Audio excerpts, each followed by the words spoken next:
a less green performer, to say the very least. So yeah, but I'm glad to be on the other side of Simon's critiques, for sure. Where were you when you first heard your radio on the radio, the song on the radio? Oh God,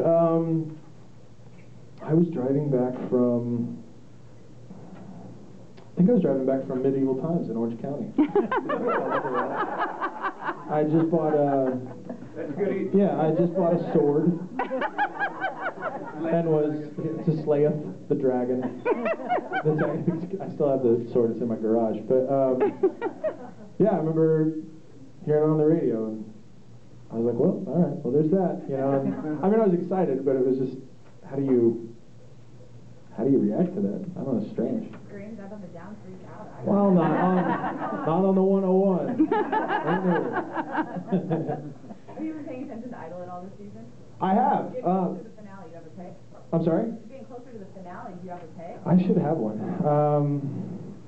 I think if you go off Twitter followers, Scotty. If you go off, I don't know. I gotta think that Haley's got something going on. Like there seems to be this groundswell of support for her at the right time. But it could also be Lauren. Do you see what I did?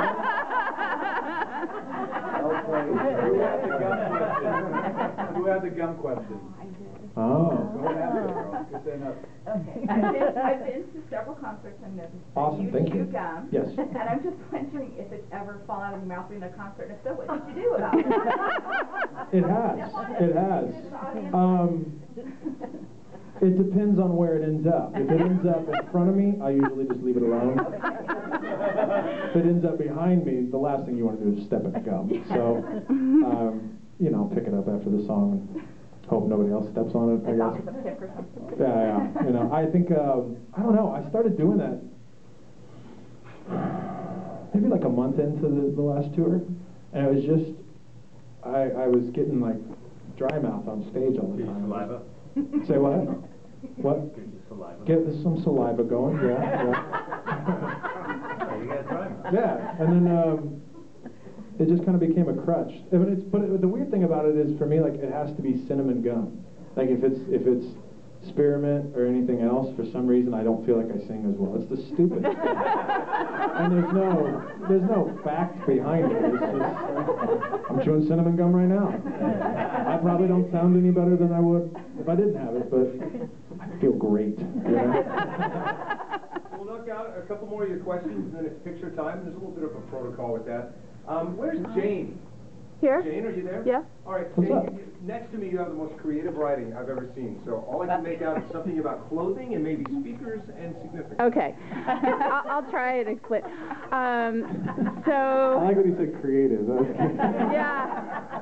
That's a nice way of putting it. What I was trying to ask was, some of your fans who are very analytical have been trying to determine whether there was special significance to the image on the cover of the album, This Loud Morning, with the speakers in the grass, and any special significance to that. Is it symbolic of anything?